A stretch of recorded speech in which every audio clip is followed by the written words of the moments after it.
जब माता लक्ष्मी ने बेटी बनकर माधव का कल्याण किया।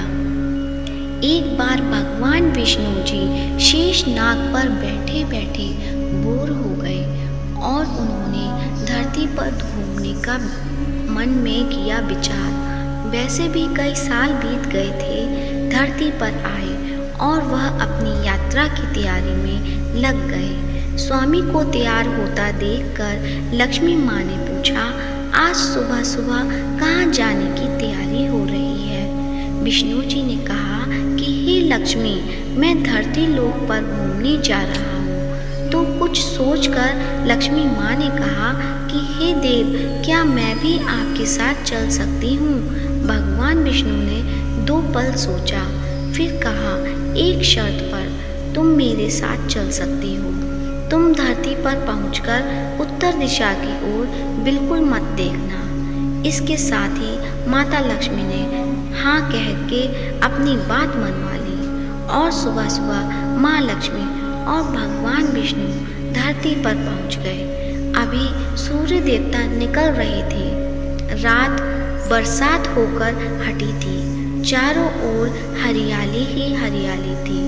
उस समय चारों ओर बहुत शांति थी और धरती बहुत ही सुंदर दिख रही थी और माँ लक्ष्मी मंत्रमुग्ध होकर धरती को देख रही थी और भूल गई कि पति को क्या वचन देकर आई हैं और चारों ओर देखती हुई कब उत्तर दिशा की ओर देखने लगी पता ही नहीं चला।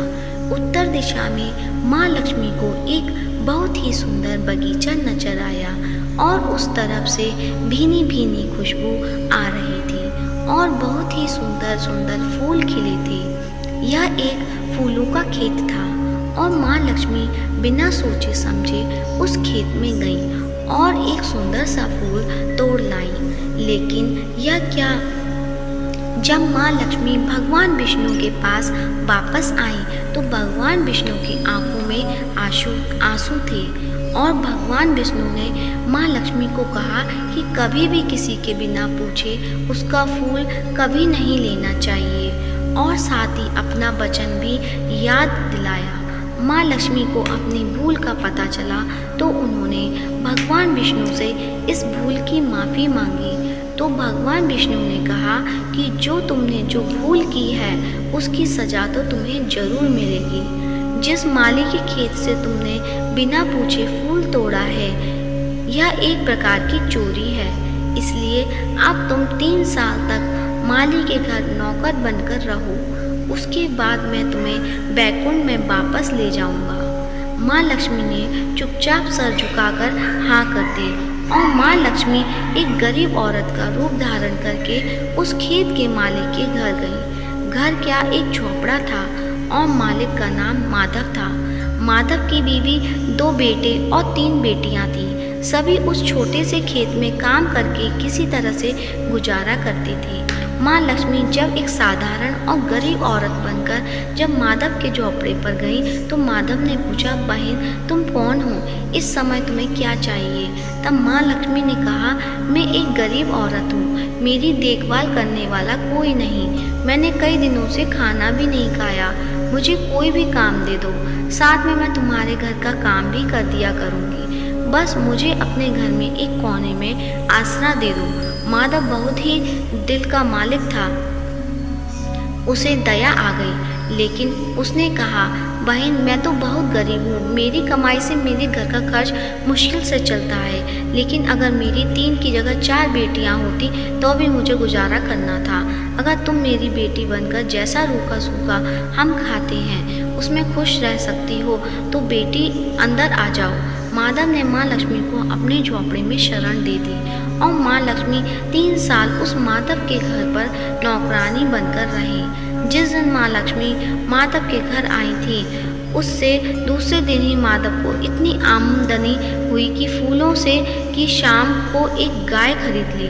फिर धीरे धीरे माधव ने काफ़ी ज़मीन खरीद ली और सब ने अच्छे कपड़े भी बनवा लिए और फिर एक बड़ा पक्का घर भी बनवा लिया। बेटियों और बीवी ने गहने भी बनवा लिए और अब मकान भी बहुत बड़ा बनवा लिया था।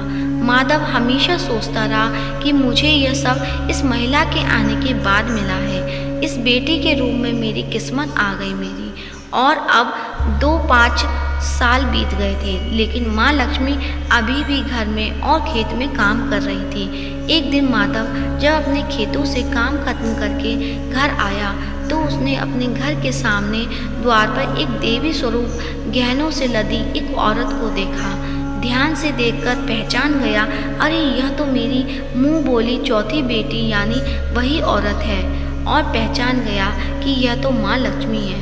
अब तब माधव का पूरा परिवार बाहर आ गया था और सब हैरान होकर माँ लक्ष्मी को देख रहे थे। माधव बोला, हे माँ, हमें माफ़ कर, हमने आपसे अनजाने में ही घर और खेत में काम करवाया है।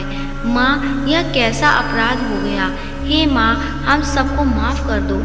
अब माँ लक्ष्मी मुस्कुराई और बोली, हे माधव, तुम बहुत ही अच्छे और दयालु व्यक्ति हो। तुमने मुझे अपनी बेटी की तरह रखा, अपने परिवार के सदस्य की तरह से। इसके बदले में तुम्हें वरदान देती हूँ, तुम्हारे पास कभी भी खुशियों और धन की कमी नहीं रहेगी। तुम्हें सारे सुख मिलेंगे जिसके तुम हकदार हो। और फिर माँ लक्ष्मी अपने स्वामी के द्वारा भेजे रथ में बैठकर बैकुंठ चली। आशा है कहानी अच्छी लगी होगी। कहानी अच्छी लगी तो वीडियो को लाइक कीजिए, शेयर कीजिए, कमेंट कीजिए और चैनल पर नए हैं तो सब्सक्राइब कीजिए। धन्यवाद।